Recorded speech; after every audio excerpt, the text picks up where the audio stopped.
Hello, everyone. Welcome back to your next stop. You know, I say this every single time, but truly, truly excited to share this next story. You're going to be inspired. It is such a heartwarming story. And so welcome to your next stop, Zareefa Arije. Thank you Great. so much for having me. It's an honor to be on here. I'm just so excited because my listeners know I listen to a little bit, or I kind of do a little tiny bit of research because I like to know a little bit, but then I stop because it's really about the curious questions. So I can't wait to dive. So, Zareefa is the founder of Ammu Beauty, and the story behind it is so incredible and so inspiring. So I really, can't wait for you to share how Ammu Beauty became about. So if you can give us a little background of where you grew up, a little bit, if you went to university and kind of how Ammu Beauty came about, that would be wonderful. I went to a business school. It's called Baruch. It's part of like the CUNY New York City school system. And I graduated with my accounting degree. Um, had a bunch of internships, and right then and there I knew that accounting was not for me because it was so like in the box. You had to make sure everything was balanced, everything checked out, and I was the total opposite of that. Like I couldn't even add something like with flavor or like any sort of interesting things to my day to day. So I absolutely hated it. I didn't know what I wanted to do, but I knew I was really good at speaking with people, sharing stories, all of that. So I slowly transitioned into HR. And that kind of brought a little piece of like a little fire out on me because I was able to bring my creativity into the workplace. I was able to speak with people. I could hear their stories. I could help them out as much as possible. So it was great. And I kind of ran with that HR. I was in benefits. So I was really helping people with, their families and all of that. So I do want to pause you for a second because I'm very curious. So what made you go into accounting, at first? Because my father, who's first generation, came to America. I'm actually first generation, came to America, and he was like, "This is the safest route." We have uncles that are accountants, and they're like managing directors of like the big four, and it's going to be amazing. You're going to be successful. And for my father, success was having a stable job and graduating college and having this big financial firm that I worked for. And so I did that for him. And I slowly realized that inside of me, it was like, okay, I wanted to make my dad proud, but I also wanted something that had purpose in my life. So I still stuck with the corporate world. He was a little disappointed when I went into HR because he was just like, I don't understand. What is HR? Someone has never been in corporate doesn't understand what HR is. Right. So, that was great. I switched around from like big banks to big banks, and I think like at the end of the day, it still brought back like I could not put my full flavor into the job, and I just felt like I had more purpose. I was dealing with a lot. So, like, I was dealing with infertility. I was dealing with trying to have a baby, just being newly married, being super young. And it just brought a lot of things to question. At the time, my mom was living with me. She was like my absolute best friend. I would come home and she was still working at the time, and we would just spend so much time together with, just us and like really starting to love and know her as a woman as I was transitioning into, wanting to be a mom and all of that. Fast forward a little bit, to our surprise, we did get pregnant. We tried a lot of fertility things that just didn't work. A lot of money spent, a lot of years, just like terrible, terrible, dark times. But Mm-hmm. we were like, you know what? It's in God's hands. We're going to stop trying, and just it happened. I know a lot of people hear that story, but it Right. really is true. We ended up having a baby. And that again just was another huge magnifying glass into my life. Like, what am I doing? How can I leave this like little baby at 3 months and go back to work? And I just wasn't satisfied. I wasn't happy. Um, and then unfortunately, my mom, she actually went on vacation and passed away suddenly while on vacation, which was a huge shock to all of us, I think it was, you know, like very gut wrenching, where like brought everything into perspective, right? Like this woman that really planned out her entire life and had so much more planned just could not happen. It just didn't happen for her. And that really, really, I mean, I completely started questioning everything I was doing. And I think something that traumatic, when it happens to you, you start questioning the day-to-day things.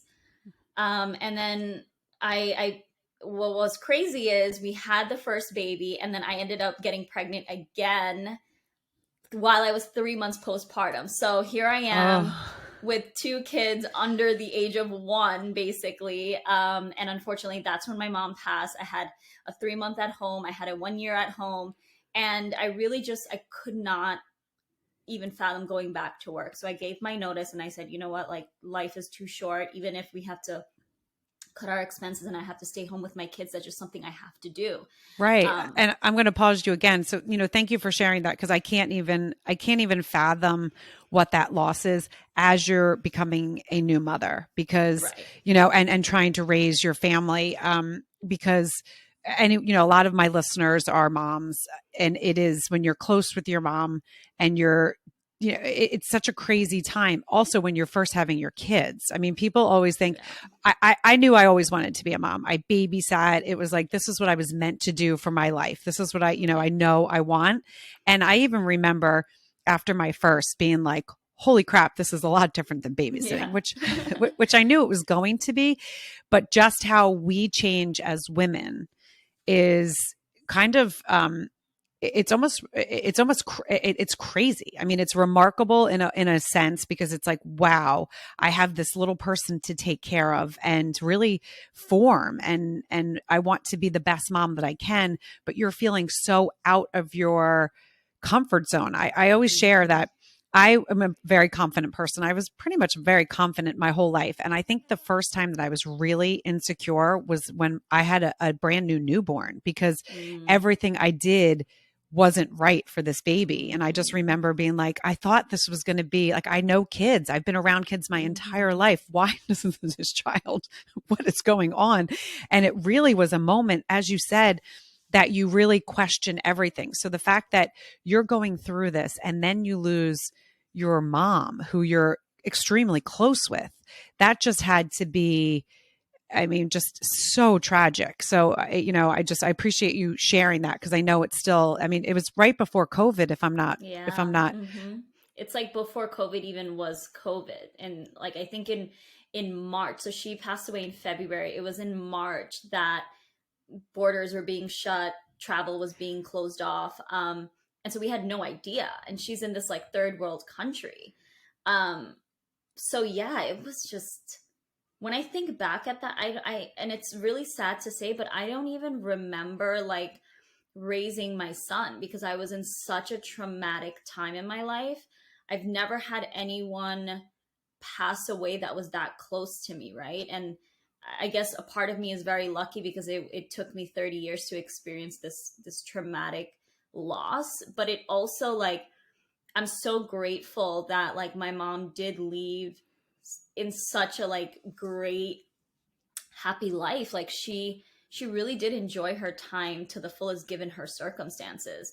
And she was always like, I always laugh about this, but like she like coined the term YOLO before YOLO was even a thing. Like she was just like, I'm gonna go out with my friends. I have work at 6 a.m., but that's fine. And she was like, I don't know, at the time, like 55. And she was like, I'm going to go to this party and I'm going to go with this friends and I'm going to go to dinner and take a picture of me in this outfit. And she was just like, I'll deal with tomorrow when tomorrow comes. And for someone that had that type of energy to just literally within a second be gone and be so far away, that I felt like exactly what you said. I had confidence, I had control over my life. How could I like I started questioning, why did I let her go, right? Why did I let her go to this third world country with her friend and not with me? Who didn't do enough to keep her here? And no matter how many of these questions that I had, it just always brought it back to, this is what fate is, right? Like she lived a wonderful life and I believe in the afterlife. And I think that for someone that was as beautiful as her inside and out, she's living a miraculous life after death. And I don't ever want her to feel like, man, I should have been there for my daughter, right? I don't want her to ever feel like she's missing out, because I Right. think that journey for her was just amazing, and she deserves to be in that peaceful place that she is now. Right. And I don't want to bring, because I want to go where this, tragic event then brought this amazing, beautiful life and this beautiful company that you created. But can you just take a little bit back? So she went on a vacation with a friend and had an accident. Am I correct there? So she went with her sister and her friends to Bangladesh, and she was going for a reunion, like a college reunion. And what's incredible is the night that she passed away, she gave a speech at that reunion, and she said, I don't think I don't think I'm ever going to come back to Bangladesh. But I just need everyone to just pray for my family. My daughter just had a baby. I want everyone to pray for her, and just know that every one of my friends here has made my life so worth living. And what's crazy is we have all this on video, right? This is just a couple of hours before she passed away. And after the party was done, she basically went back to the resort, and she was having trouble breathing. And this was not only in a third world country, but like in the village of a third world country. So if there's anything worse than a third world country, that's exactly where she was. It took Right. her like 3 hours to even get to a place where there was an oxygen tank. And unfortunately, she passed away en route to like a main hospital. Um, but like I always analyze everything that happened before she passed, and it just all made sense. As crazy as that sounds, like something about her knew she was going, and Right. that brings peace to me. And it totally should. I mean, I believe, whether you believe in the God or the universe, I do believe that we all had a path. And it sounded like your mom, that God needed her there. But she, Right. she knew that she gave you everything. She was there when you were trying to have your babies. That's really, if you think about it, I mean, Mm-hmm. that had to have been such a hard time, but to have your mom there with that, through that. And then the fact that you get to see a speech that she made, as tragic as her passing was, especially because you weren't there. I mean, right, all those emotions that you have, I can't even, I can't even fathom it, because it's never happened to me, and I pray that it never does. But that is just, it brings so many different thoughts, as you said, right? Should she have gone? She shouldn't. But the fact that you can Right. be now where you are, and it's like, Mom, I know that this was meant, probably helps you move forward, Oh yeah. remembering her in the way that, you want to, the smiles and all of that. But that, I mean, the fact that you didn't know where she was, I mean, all of that just, it has to be so gut wrenching. Yeah, for sure. Um, and during that time, I just the way I was grieving was through all of her memories. Like, what did she leave behind in the house? And so we were going through her stuff, and then she had this like little. It's not really a book. It's like a notepad.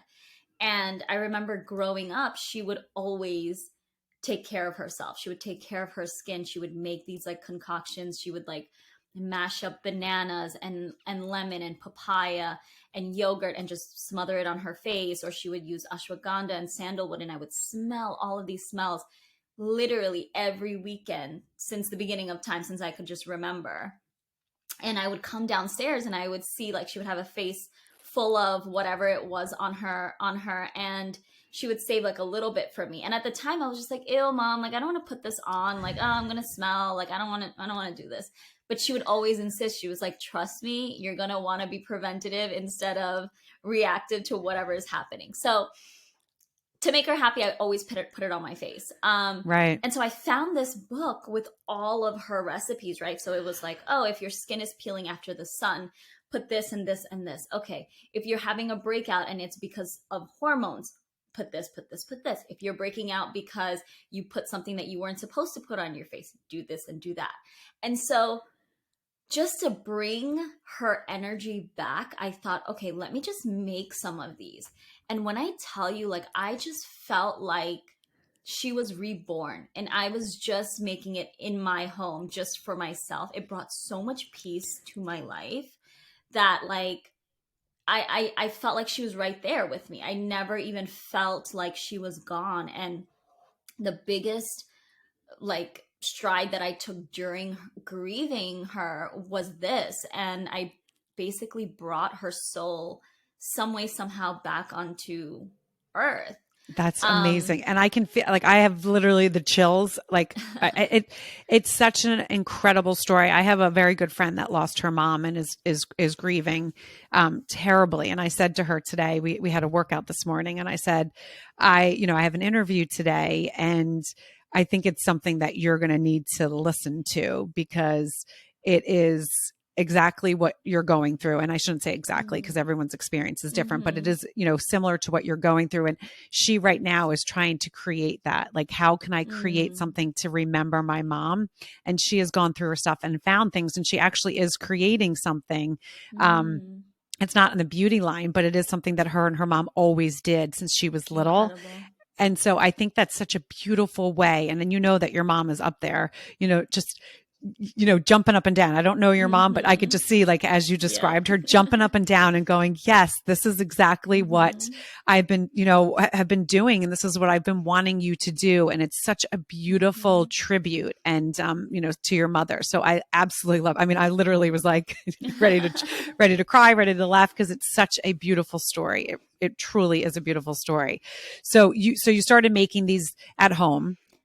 Yeah, and the best part is not even that they were like so potent that they worked for whatever concoction I was making. It soothed the skin. It like reversed signs of aging. It was great, right?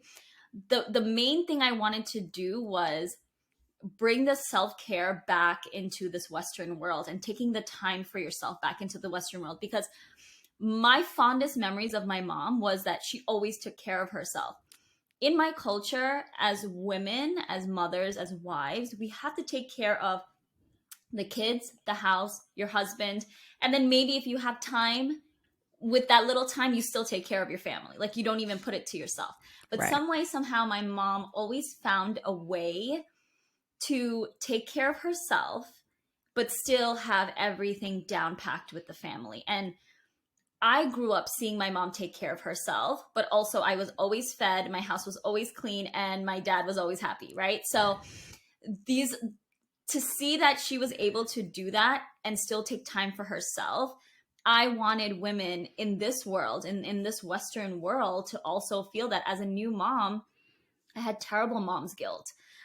Even before I had kids, I always felt like I had to take care of my husband. I had to take care of my home. Um, and the little time I had, I would just rush through my self love routine. Mm-hmm.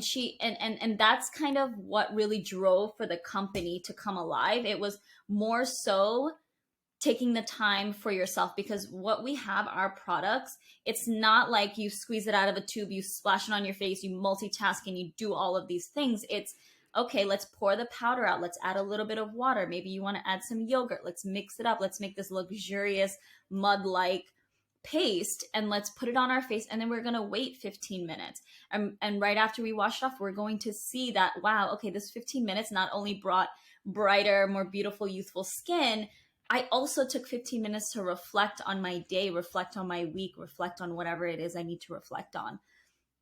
And I think once women started seeing the changes in their skin, it just automatically brings this sense of, oh my God, I only put in 15 minutes a week for myself. Imagine if I put in an hour a week. Imagine if I put in an hour a day for myself. And it just compounds and it makes you just like feel invincible. To me, all of these little things added up. And it's been 2 years since my mom passed. And I feel like I'm stronger. I feel like I'm just more of the person that I was always supposed to be. I just devoted more time to myself and indirectly was just following my mom's path. which is such a beautiful message. And it is, again, because I know when I had little kids, so I have three, they're teens now, and they were 2 years apart, or they are 2 years apart. And when they were little, I mean, I did not take care of myself. And I Right. played two sports in college. I was always athletic. And I remember walking the dogs with the babies attached to me at some point was how I worked out. And it is such a it's I mean, I love that that's what your message is, because really when you have little kids is really when you should be Oh yeah. extra taking care of yourself. Not that, as the kids get older, but you do have a little bit more time, like when they're at school and those kind of things. I mean, when they're teens, it's a whole different world. That's for a whole nother podcast. But when they're when they're little, it's that time that you really do, because how can you pour into into others' cups if your cup is, you're tired, right? I mean, it's so crazy. The other day I had a terrible night's sleep. Our boxer, I'm a huge animal lover, and our dog had ACL surgery. And so it's been insane. And I didn't anticipate the lack of sleep for a couple days. And when I got that lack of sleep, I was like, oh my gosh, like it is so bad. And I don't, I mean, I feel like I was going on adrenaline for years. I mean, years and Yeah. years and years. And it just kind of was like what it was. But I got that little edge, that little grumpy edge. And I was like, Mm. oh, and then I got guilty, because I was like, oh, I had that little edge. I know when the kids were little, and it was like hard Right. because I stayed home with them, and then you get that. So the fact that you're offering women and giving that message, just take care of yourself 15 minutes and see what it does, is so beautiful. It's so beautiful. And what a testament to your mom that that's what you remember. And that's what the legacy that she left for you is, now that you're going to be leaving it for so many women. And, it is one of those things that it's her passing. Would you have done this if she didn't pass? And not, Right. saying, I'm sure you would change it, in 2 seconds, but the fact that she did, and then you took an opportunity to say, Right. you know what, mom, I hear you. I see that I found this book, because I Mm-hmm. believe you found the book, for a reason. Your mom Mm-hmm. was like, okay, Mm-hmm. this is your next stop, right? This is your next stop in Mm-hmm. life. And this is what I want for you to spread my message that I was giving you. You're going to spread it to the world. And I just think Mm-hmm. that's so beautiful. Thank you. I mean, it really is so special. So tell people where they can find you. I mean, I know you have your website, which is Ammu, and I'm going to spell it because I know everyone's like, especially my dyslexic listeners, they're like, well, come on, you got to spell this. It's AMMU Beauty, and that's also AMMUbeauty.com. Yeah. Exactly. And my Instagram is Ammu Beauty Brand. And then my personal Instagram is Zeearije, Arije. I love that. I love that. And so tell me, what is your, like, if someone was like, okay, I want to try a product, what would you recommend the listeners? Like, what would they, like, the number one thing that you're like, try this first, and then you're going to fall in love with everything? Yeah, I would say the Glow Getter. So the Glow Getter it was the first formula that I actually created. And it's this like nutrient dense, super hydrating face mask. Um, if the seasons are changing here in New York. And so we need that deep hydration more than just like on the skin level.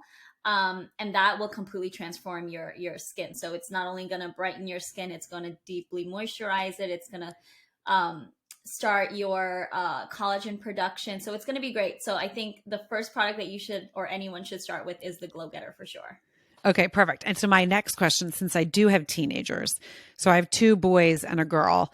The boys are kind of out of their acne, and my daughter really actually did not. She's 13, but she didn't really get acne. But I know when we change, because I'm in New York as well, we all get really dry skin. My Mm. two, I should say, my one doesn't. He's a little bit more oily.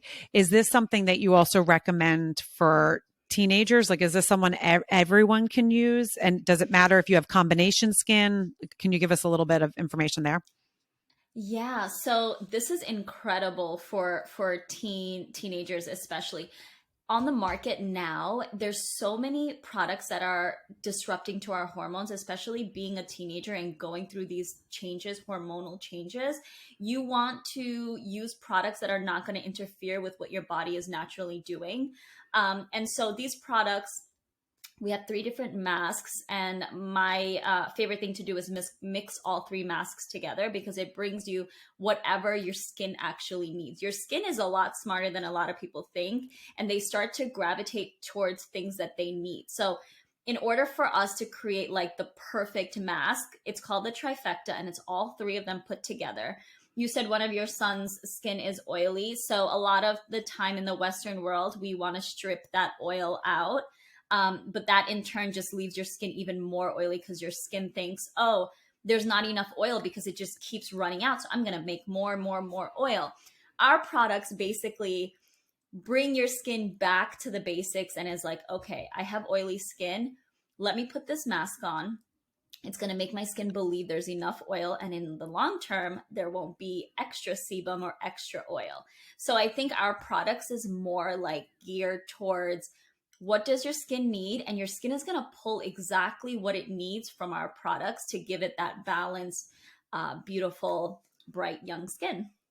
I love that. And I can't wait to share with the kids because they're always like, Mom, and I am all about natural, like anything that I use is naturally Mm-hmm. organic as much as I can. As you said, like Yeah. it's, in this world, it's really hard. And when you have teens and they, well, this is what my friend's using. And I'm like, yeah, Yeah. that's like a dermatologist, like that. No, that's terrible. I'm not letting you use that. That's going to like, hurt your kidneys and all these other Oh things. We're my not. God, you are my soul sister. Yeah, so That is so me. and my kids, they sometimes will make fun of me. They're like, Mom, but his skin kid. I'm like, I don't care. Like you're not using it. Hmm. And so I love that. And so when I started reading a little bit about your products, and that's one of the other reasons why, on your next stop, my listeners know anyone that I have on, it's because I truly believe in their product and their story. The story and product have to go hand in hand.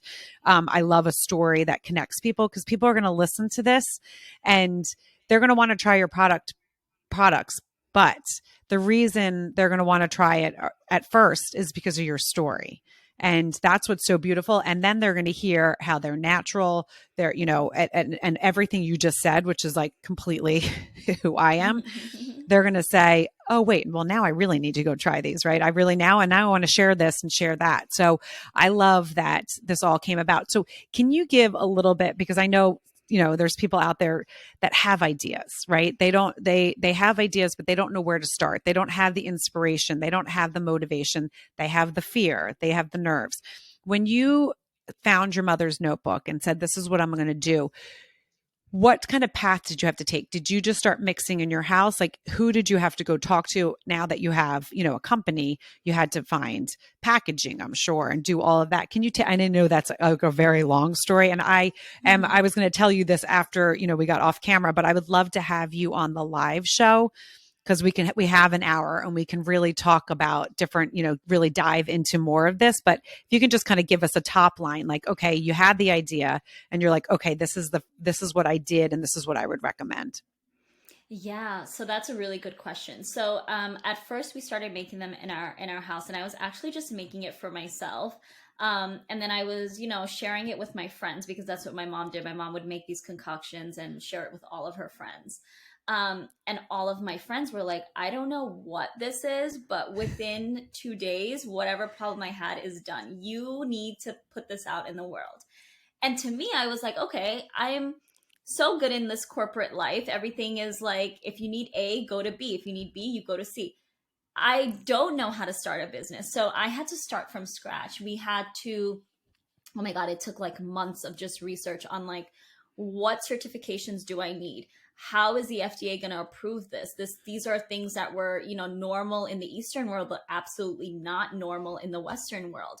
And so just getting the groundwork of what does your state, the FDA, what is okay to have, drill down on like, what does the packaging need to say? What is legal to say, what is illegal to say. Take as many classes as you possibly can. Classes in, if you want to start a beauty brand, cosmetology, classes in mentorship. We spent a lot of money on just classes, and I think that is the greatest investment you can make, because in the beginning you're really not going to make that much, but if you're investing in yourself and just learning the ropes as you're going, that's basically what I did. And I mean, I'm still learning some things. I'm just like, oh my God, I can't believe I said that 2 months ago, I'm not even allowed to say that. So like I have to like retract. But that's the beauty of like entrepreneurship. Like you kind of just like on the other side of that fear, of that like hurt, is like this magical place, right? Like for me, I always think of my mom's death as like a fire.